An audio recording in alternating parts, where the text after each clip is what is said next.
Assalamualaikum warahmatullahi wabarakatuh.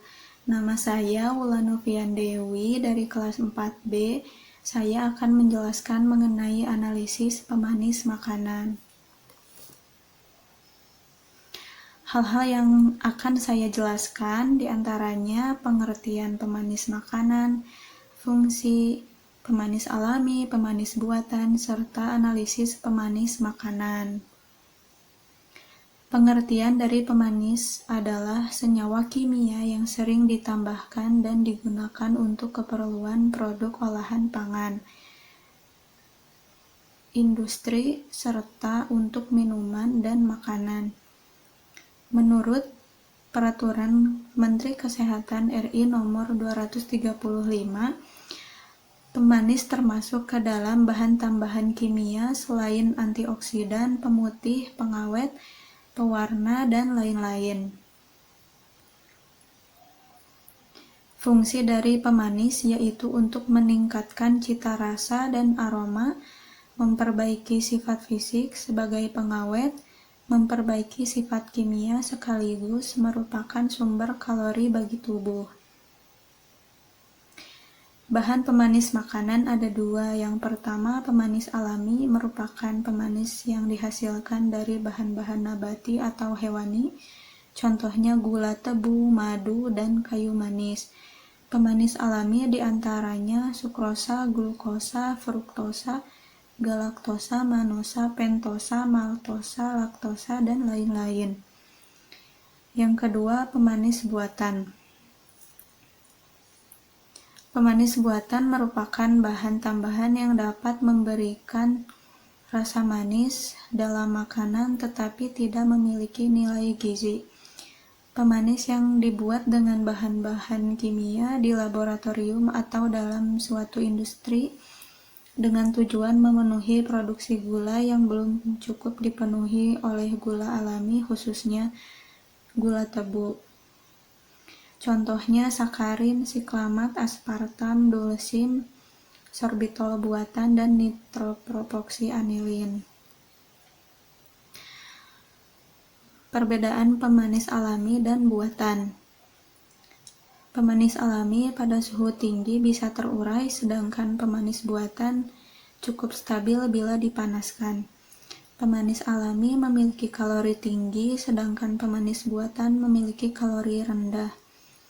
Pemanis alami berada rasanya itu manis normal, sedangkan pemanis buatan rasanya sangat manis. Pemanis alami harganya terjangkau. Pemanis alami harganya cenderung lebih tinggi, sedangkan pemanis buatan harganya terjangkau. Pemanis alami lebih aman dikonsumsi, sedangkan pemanis buatan dapat berpotensi karsinogenik atau penyebab kanker. Sesuai dengan keputusan Badan POM tahun 2004 Pasal 22, pemanis buatan untuk makanan rendah kalori dan makanan tanpa penambahan gula. Di antaranya aspartam, isomalat, asesulfam kalium, alitam, silitol, neotam, maltitol, siklamat, sakarin, sukralosa, manitol, sorbitol, laktitol. Yang pertama, siklamat. Memiliki rumus kimia C6H13NO3S. Siklamat sebagai pemanis buatan yang digunakan dalam bentuk garam, kalsium, kalium, dan natrium siklamat. Secara umum, siklamat berbentuk kristal putih, tidak berbau, tidak berwarna, dan mudah larut dalam udara maupun etanol, serta berasa manis dan tahan panas. Menurut Kalori Control Council menyebutkan bahwa konsumsi siklamat tidak menyebabkan kanker dan non-mutagenik, tidak menimbulkan aftertaste atau rasa pahit, sehingga banyak digunakan terutama dalam produk minuman ringan. Batas penggunaan siklamat maksimum adalah 500 sampai 3000 ppm. Yang kedua, aspartam. Rumus kimianya C14H18N2O5. Senyawa tidak berbau, berbentuk tepung kristal putih, sedikit larut dalam air, manis, biasa digunakan pada minuman atau makanan, bersifat stabil dalam kondisi kering namun tidak tahan panas. Aspartam berbahaya bagi penderita fenilketonuria karena dapat menyebabkan penurunan fungsi otak, dapat menimbulkan gangguan tidur dan migrain bagi yang sensitif. Aspartam rendah kalori dengan kemanisan 200 kali kemanisan gula. Kandungan energi aspartam sangat rendah, yaitu sekitar 4 kcal atau 17 kJ per gram, sehingga sangat populer untuk produk-produk diet. Yang ketiga, sukralosa. Rumus kimianya C12H19Cl3O8. Senyawa ini berbentuk kristal putih, tidak berbau, mudah larut dalam air, metanol, dan alkohol, sedikit larut dalam etil asetat. Rasanya 600 kali lebih manis dan banyak terdapat pada makanan dan minuman kemasan. Manisnya bertahan lama. Sukralosa sangat bermanfaat sebagai pengganti gula bagi penderita diabetes karena sukralosa tidak digunakan sebagai sumber energi oleh tubuh karena tidak terurai sebagaimana halnya dengan sukrosa. Sukralosa tidak dapat dicerna dan langsung dikeluarkan oleh tubuh tanpa perubahan. Yang keempat, maltitol. Rumus kimianya C12H14O11 atau alpha-D-glucopyranosil 1,4-D-glusitol. Maltitol termasuk golongan poliol yang dibuat dengan cara hidrogenasi maltosa yang diperoleh dari hidrolisis pati. Maltitol berbentuk kristal anhidrous dengan tingkat higroskopitas yang rendah dan suhu leleh yang tinggi. Dengan karakteristik tersebut, maltitol dimungkinkan sebagai pengganti sukrosa dalam pelapisan coklat berkualitas tinggi, pembuatan kembang gula, roti coklat, dan es krim. Maltitol berasa manis seperti gula dengan tingkat kemanisan relatif besar, 0,9 kali tingkat kemanisan sukrosa. Nilai kalori maltitol sebesar 2,1 kcal atau setara dengan 8,78 kJ. Yang kelima, sorbitol. Sorbitol memiliki rumus kimia C6H14O6. Sorbitol ini adalah monosakarida poliol. Sorbitol merupakan senyawa yang berbentuk granul atau kristal berwarna putih dengan titik leleh berkisar 89 derajat sampai 101 derajat Celcius, higroskopis dan berasa manis. Sorbitol memiliki tingkat kemanisan relatif sama dengan 0,5 sampai 0,7 kali tingkat kemanisan sukrosa dengan nilai kalori 2,6 kcal atau setara dengan 10,87 kJ. Penggunaan pada suhu tinggi tidak berperan dalam reaksi pencoklatan. Sorbitol sangat bermanfaat sebagai pengganti gula bagi penderita diabetes dan diet rendah kalori. Meskipun demikian, konsumsi sorbitol lebih dari 50 gram per hari dapat mengakibatkan efek laksatif. Yang keenam, sakarin. Sakarin sebagai pemanis buatan biasanya dalam bentuk garam berupa kalsium, kalium, dan natrium sakarin. Secara umum, garam sakarin berbentuk kristal putih, tidak berbau atau berbau aromatik lemah, dan mudah larut dalam air serta berasa manis. Sakarin memiliki tingkat kemanisan relatif sebesar 300 sampai 500 kali tingkat kemanisan sukrosa dengan tanpa nilai kalori.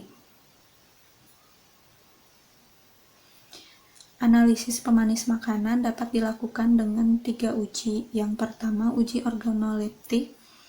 Uji organoleptik ini terdiri dari uji warna, rasa, dan tekstur. Yang kedua uji kualitatif, dan yang ketiga uji kuantitatif.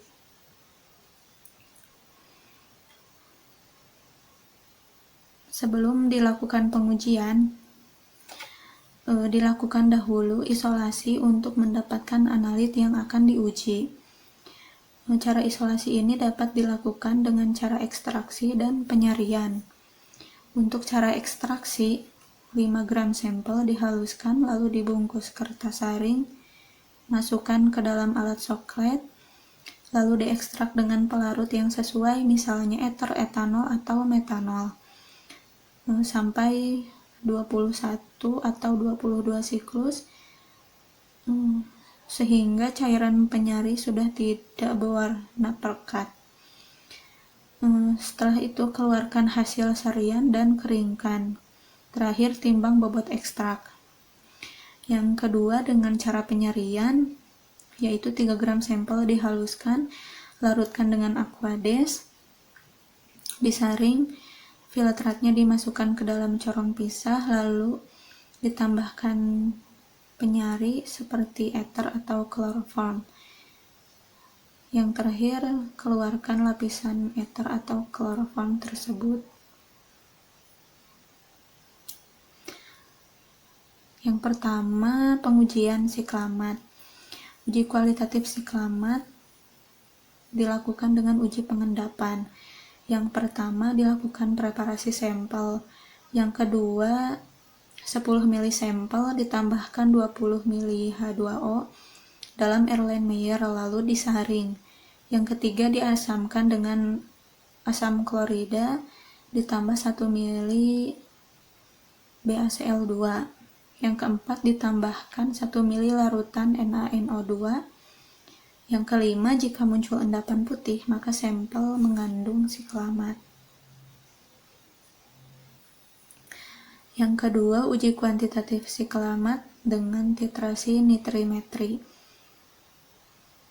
Langkah pertama, dilakukan preparasi sampel. Yang kedua, 10 ml sampel ditambahkan 45 ml H2O ditambah asam klorida pekat dalam Erlenmeyer. Yang ketiga, ditambahkan 5 tetes indikator tropeolin O, lalu ditambah 3 tetes metil biru. Yang keempat, titrasi baku dengan NaNO2 0,1 N.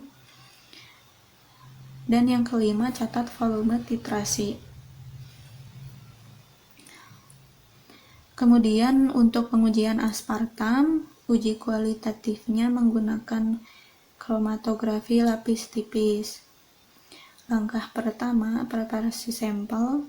Yang kedua, menyiapkan fase diam.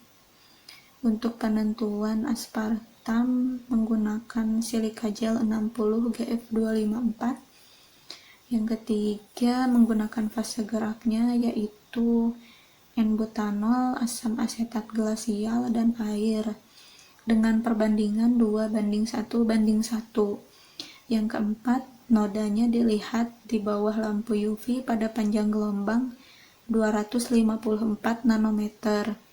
Yang kelima, warna total coklat kemerahan menunjukkan aspartam dengan RF 0,43. Yang kedua, untuk uji kuantitatif aspartam menggunakan KCKT atau kromatografi cair kinerja tinggi. Langkah yang pertama, melakukan preparasi sampel. Yang kedua, untuk fase geraknya menggunakan air dan asetonitril dengan perbandingan 80:20. Kolomnya menggunakan C18 dengan dimensi kolom 250 x 4,6 mm. Yang ketiga, laju alirnya sebesar 1 mili per menit. Detektor menggunakan ultraviolet 220 nanometer. Yang keempat, sampel disaring menggunakan filter sebesar 0,45 μm x kemudian diinjeksikan ke dalam kromatografi cair kinerja tinggi, dan bisa dilihat hasilnya. Untuk yang ketiga, uji kualitatif sakarin dengan menggunakan resorsinol. Langkah yang pertama, preparasi sampel. Yang kedua, tambahkan 10 ml sampel dengan 50 mg resorsinol. Yang ketiga, tambahkan asam sulfat pekat, lalu dipanaskan dan didinginkan.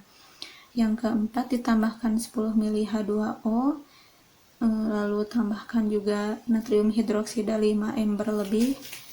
Dan yang kelima, hasil positif terbentuk warna hijau berfluoresensi.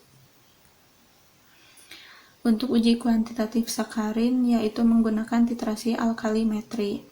Yang pertama, dilakukan preparasi sampel. Yang kedua, diambil sampel 10 ml diasamkan dengan HCl 3%. Yang ketiga, dimasukkan ke dalam corong pisah, kemudian diekstraksi dengan 25 ml ether, diambil lapisan ether. Kemudian yang keempat, ditambahkan dengan 75 ml air panas, kemudian didinginkan. Yang kelima, dititrasi dengan natrium hidroksida 0,1 N, ditambahkan indikator PP, dan dicatat volume titrasinya. Sekian penjelasan mengenai analisis pemanis makanan. Mohon maaf bila ada kesalahan. Terima kasih. Wassalamualaikum warahmatullahi wabarakatuh.